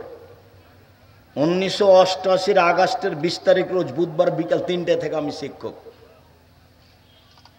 88 আগস্টের 20 তারিখ রোজ বুধবার বিকাল 3টা থেকে শিক্ষক। এখন পর্যন্ত আমি কোনোদিন চায়ের স্টলে বসিনি, তা আমরা তো আছি মেজে। এখন নয়, হাটে বাজারে তেমন যায় না বললেই চলে। তো তারপরে তো আছে। 4টা অনুরোধ থাকলো, উপদেশ 5 ওয়াক্ত সালাতের ব্যাপারে কঠোরভাবে থাকলো। আর আপনি যে আমার দিনী ভাই, আপনার যে আমি ভাই ভাতিজা, এই মর্মে নিজের ছেলেকে নিজের ভাইকে মূল্যায়ন করো। তো জামিয়া সালাফিয়ার সার্বিক কাজে সহযোগিতা করবেন। আজকের জন্য যত বই পুস্তক আছে, তোমরা যারা আছো কেউ একটা পত্রিকা ছাড়া যাবা না। একটা পত্রিকার দাম 25-30 টাকা। টাকা না থাকলে পত্রিকা ছেড়ে যাবা না, অন্যান্য বই নিয়ে যাবা, সবই নিয়ে যাও। দুয়ার বই নিয়ে যাও, ব্যতিক্রম বই। সলাতের নামাজের বই নিয়ে যান, ব্যতিক্রম বই। আর ওই মমর্ষ হতে কবর পর্যন্ত, আর কেন নির্যাতন কি তার প্রতিকার, আর আপনার আদর্শ পরিবার, আদর্শ নারী, সব বইগুলি নিজের বই নিজে মূল্যায়ন করে নিয়ে যাবেন। আর তোমরা কেউ পত্রিকা ছাড়া যাবা না। সকল দিনী ভাই বোনকে, বিশেষভাবে আমার দিনী বোনদেরকে, আদর্শ পরিবার, আদর্শ নারী, এই বইগুলি সমঅধিকার নয়, মর্যাদা চাই, এই বইগুলি সংগ্রহ করার জন্য অনুরোধ জানাচ্ছি। আমি আপনার পাশে থেকে মুখে কলমে মিডিয়া দিন প্রচার করতে চাই। আশা যে আপনি এগুলিকে যথাযথভাবে মূল্যায়ন করবেন। আপনার দরবারে এই জোরালো দাবি রেখে বলি, আল্লাহ, আমাদের যারা মারা গেছে তুমি তাদের কবরের শাস্তি মাফ করো। আমরা যারা অসুস্থ তুমি তাদের আরোগ্য দান করো। আমরা যারা বেঁচে আছি তুমি তাদেরকে তোমার রাসূলের পদ্ধতি অনুযায়ী চলার তৌফিক দান করো। আজকে মহিলাদের ব্যাপারে যে আলোচনা করছিলাম, এই আলোচনা অনুযায়ী তুমি আমাদের এই দিনী বোনদেরকে, আমাদের মেয়েদেরকে চলার সুযোগ করে দাও, তৌফিক দান করো। আমাদেরকে তার সাথে সাথে তাদেরকে পূর্ণ সহযোগিতা করার, 5 ওয়াক্ত সালাত আদায় করার তৌফিক দান করো। তোমার দরবারে জোরালো দাবি দাওয়া দোয়া রেখে আজকের সংক্ষিপ্ত আলোচনা এখানে শেষ করলাম। তোমরা কেউ পত্রিকা ছেড়ে যাবা না, সবই বই নিয়ে যাও। আপনাকেই নিতে হবে, এটা আপনার কাছে যেন ভারী না হয়। বইয়ের দাম কত হল? 200 টাকা নয় 250। ও আব্দুল্লাহর মিন্নাতুল বারি থাকতে পারে, বুখারীর ব্যতিক্রম ব্যাখ্যা মিন্নাতুল বারি দেখেন তো, আব্দুল্লাহর মিন্নাতুল বারি ব্যতিক্রম ব্যাখ্যা। আর উপদেশ বই, আজকের আলোচনা উপদেশ বই আছে। যদি বাপের আগে ছেলে হোক মেয়ে হোক, তার বাপের আগে মৃত্যু হলে অংশ কিরকম পাবে? ওই ছেলে অংশ পাবে না, তাকে বাপ ওসিয়ত করবে। 3 ভাগের 1 ভাগ ওসিয়ত করা যায়, বা অংশ যেটুকু পাবে ওসিয়ত করা যায়। যদি 3 ভাগের 1 ভাগের বেশি হয় তাহলে করা যাবে না, 3 ভাগের 1 ভাগ করতে হবে। খালাতো ভাই তার খালার জমি জাল দলিল করে ভোগ করছে, খালাতো বোনকে জমি বুঝিয়ে দিচ্ছে না, কোর্টে কেস করেছে। এটা তো হক নষ্ট, এগুলি কি আর জিজ্ঞাসা করা লাগবে? মসজিদে যে টাকা দান করে আয়, সে টাকায় যদি ক্যামেরায় কি আছে ক্যাশিয়ার মসজিদের কাজে না রেখে খরচ করে দেয় এবং পরবর্তীতে ক্যাশিয়ার তার টাকা ক্যাশে রেখে দেয়, তাহলে কি গুনাহ হবে? না করাই ভালো। তার ক্ষমতা থাকলে কাজে লাগিয়ে দিয়ে সেটাকে পরের দিন সেটা জমা করে দিল, তা করতে পারে। তবে 10-এর পয়সার ব্যাপারে সতর্ক থাকা। জাযাকুমুল্লাহ বারাকাল্লাহ, সাথে রাখুন। আর ও 23-24 সম্মেলনে সবাইকে যেতে হবে। দেশের বিদেশের বড় বড় আলেম ওলামা আছে। 23-24 তাই না? নভেম্বর, 23-24 নভেম্বর জামিয়া সালাফিয়া নিজের প্রতিষ্ঠান সম্মেলন, আমাদের সম্মেলন। আমি আপনাকে এইভাবে বলার জন্য অনুরোধ জানাচ্ছি, ভুল হবে কি? অতএব এইভাবে মূল্যায়ন করেন, ভালো লাগবে। আমি ছাত্র অবস্থায় আমার পিতা আমার বিয়ে দেয়। এখন আমার সন্তান হলে কি আমাকে আকিকা দিতে হবে? না, আমার পিতা দিলে হবে। দুনিয়ার যে কোনো মানুষ দিলেই হবে, 7 দিনের দিন দিতে হবে। আমি কয়েক মাস আগে হারাম সম্পর্কের মধ্যে ছিলাম। আল্লাহর রহমতে আলহামদুলিল্লাহ এখন বের হয়ে গেছি, কিন্তু এখন মাঝে মধ্যে আবার হারাম সম্পর্কের মধ্যে যেতে মন চাই। তুমি রাতে উঠে 2 রাকাত সালাত আদায় করে কান্নাকাটি করবা। আমাকে কিছুদিন যাবত অনেক ভয় লাগছে, কবরের ও মৃত্যুর ভয়, পরকালের ভয়। আমি যে কাজেই করি না কেন সব কাজেই আমাকে এটার ভয় লাগছে। লাগুক, লাগাই ভালো। তুমি কবরকে স্মরণ করো, আর এরই ফাঁকে বেঁচে থাকার মতো রুজু উপার্জনের চেষ্টা করো। আমার স্ত্রীর মাথায় অল্প একটু সমস্যা আছে, কিন্তু সাধারণ মানুষের মাঝে তা প্রকাশ পায় না। এমত অবস্থায় তাকে তালাক দিলে আমার পাপ হবে কি? তালাক না দেওয়াই ভালো। তাকে নিয়ে চললে আপনার ভিতরে আল্লাহর পক্ষ থেকে দয়া রহমত আসবে আপনার মাঝে। যদি মনে করেন চলা যাচ্ছে না, সেটা তো শরীয়তে তালাক দেওয়া যায় আছে, দিতে পারেন।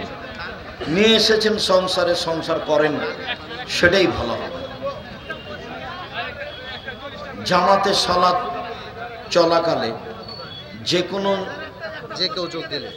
কেউ যোগ দিলে কি সানা পড়া লাগবে? না, প্রথমে থাকলে সানা পড়া লাগবে। আর যদি প্রথমে না থাকেন তাহলে আল্লাহু আকবার বলে ইমাম যে অবস্থায় আছে সে অবস্থা গ্রহণ করবে। ইমাম যদি কেরাতে থাকে তাহলে আউযুবিল্লাহ বিসমিল্লাহ বলে সূরা ফাতিহা পড়বেন। এছাড়া রুকু সিজদা যে অবস্থায় আছে সেটাই যাবে। ফরজ সালাতের পর সূরা ইখলাস, নাস, ফালাক পড়ে হাতে ফোঁক দিয়ে শরীর মাসা করা যাবে? জি না। ইখলাস, ফালাক, নাস পড়বেন 5 ওয়াক্ত সালাতেই। আর ফোঁক দিয়ে গায়ে হাত বলিয়ে দেওয়া হলো বিছানায় শোয়ার সময়।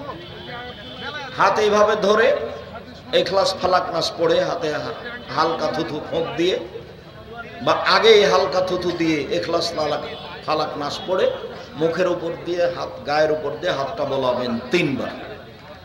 তখন গায়ে হাত মোছা যাবে। আয়াতুল কুরসিতে নয়, ইখলাস, ফালাক, নাসে নয়। হ্যাঁ, ফালাক নাস পড়ে ফোঁক দিচ্ছেন অসুস্থতার কারণে, তখন গায়ে হাত বলাবেন, ফোঁক দিবেন। ঈদে মিলাদুন্নবী পালন করা যায় কি না? ওটা তো বিদআত। ঈদে মিলাদুন্নবী কেন করবেন? নবীর জন্মদিবস কি সাহাবেগণ করেছেন? ওইভাবে দুরুদ পড়বেন কেন? দুরুদে ইব্রাহিম পড়েন সবসময়। আমার অতি প্রিয় শ্রদ্ধাভাজন শায়েখ আমার কাছে সমাজের মানুষ জানতে চায় যে আপনি কেমন আলেম, আমার কেমন সত্য কথা বলেন, যে আপনাকে বাতিল, অপশক্তি, তাগুত শক্তি কোনো প্রকার বাধা দেয় না। তুমি কি ভুল বললে না? তোমার কোনো ওস্তাদ সিলেটে মার খেয়েছে তোমার জানা আছে? বাধা দেয় না মানে তোমার কি বোকামি এটা? না, তুমি অজ্ঞ মানুষ। তুমি চাঁপাইনবাবগঞ্জ জায়গির গ্রামের কথা ভুলে গেলে? তুমি রহনপুর চাঁপাইনবাবগঞ্জ জালি গ্রামের কথা ভুলে গেলে? তুমি এই সারাংপুর জুমা মসজিদের কথা ভুলে গেলে? তুমি এখানে বক্তব্য হতে দেওয়া হলো না, এটাই তুমি ভুলে গেলে? তুমি অন্য কোনো দল করো নাকি? ভেতরে দুর্বলতা রাখিও না। আমার সাথে কথা বলো, কোরআন হাদিস পড়ো, মেনে চলার চেষ্টা করো, ফ্রি থাকতে পারবে। কষ্ট স্বাভাবিক আসবে। এই দেশে আমার চেয়ে অন্য কারোর প্রতি বেশি জুলুম এসেছে, বাস্তবতাই সেটা আমার জানা নেই। এই তো সারাংপুর বড় মসজিদে আমি খুতবা দিতে উঠেছি, ইন্নাল হামদা বলবো, আজান হয়ে গেছে। এনারা সবাই আছেন, আব্দুল সামাদ সালাফি আছে। একটা যুবক ছেলে এইভাবে হাতটা তুলেছে মুক্তি মেরে, বলছে যে নাকের পাশে নিয়েছে, বলছে মিম্বার থেকে নেমা যা না হলে একবারে মাটিতে মিশিয়ে দেবো। তার ভাষাটা ছিল এটা। আমি খুতবা দিব, দাঁড়িয়ে গেছি, ইন্নাল হামদা বলবো, এই অবস্থায় আমি মিম্বার থেকে নেমে গেছি। আমার বাস্তব জীবনের কথা বলছি, তোমার বাড়িতে সারায়ণপুর যদি বাড়িতে বলি কথাটা ভুল হবে? তাহলে জায়গির গ্রাম কি চাঁপাইনবাবগঞ্জ কানসার দূরে, রহনপুরের জালিগ্রাম কি দূরে? বক্তব্য শেষের দিকে বৃষ্টির মতো পাথর আসতে লাগলো আর ইট। আমি স্টেজ থেকে নেমে দৌড় দিলাম স্যান্ডেল ছাড়াই, দৌড়াতে দৌড়াতে এক বাড়িতে গিয়ে আশ্রয় নিলাম। এই তো সেই দিনের ঘটনা। ভুল বুঝিও না, ভিতরে সংকীর্ণতা রাখিও না। অন্য দল সংগঠন করে নিজের ভিতরে হিংসা আনিও না।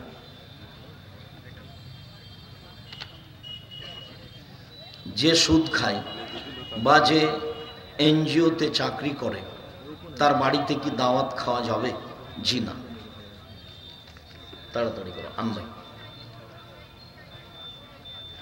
আমার আব্বু বয়স্ক হয়ে গেছেন আর এখন প্রায় শূন্য অবস্থায় বা পাগলের মতো আচরণ করছেন। তার দাড়িগুলোতে অনেক বেশি উকুন হয়ে গেছে। তার দাড়িগুলো একেবারে কেটে ছোট করতে পারবো কি? না, তোমরা ছোট করতে চাচ্ছ যেভাবে, আঁচড়ে দাও সেভাবে, দেখো পারো কিনা, মূল্যায়ন করো, তার কথার উত্তর দিও না। একদিন তোমার আব্বা ভালো ছিলেন, এ কথাই ঠিক। একদিন তোমাদের সাথে ভালো আচরণ করছিলেন, তোমাদের রুজির চিন্তা করছিলেন, কাজে সেই দিনকে হিসাব করে আজকে মূল্যায়ন করো, আল্লাহ ভালোবাসবে। একটা হিন্দু মেয়েকে ভালো লাগে, আমি তাকে বিয়ে করতে চাই, তোমার বাপকে বলো তুমি বাড়াবাড়ি করিও না, চেয়ারম্যানকে বলো তাকে মুসলমান করো, বোকামির পরিচয় দিও না, তাহলে ভালো শান্তি পাবো। চেয়ারম্যানকে বলো, তোমার বাপকে বলো মুসলমান করে বিবাহ করো। শুক্রিয়া, জাযাকুমুল্লাহ খাইর। হাতের বামে যেটা দেখতে পাচ্ছেন এই বড় সাইজের, এগুলো সব নামাজ সলাতের বই, এগুলো আমার লেখা সলাতের নামাজের বই।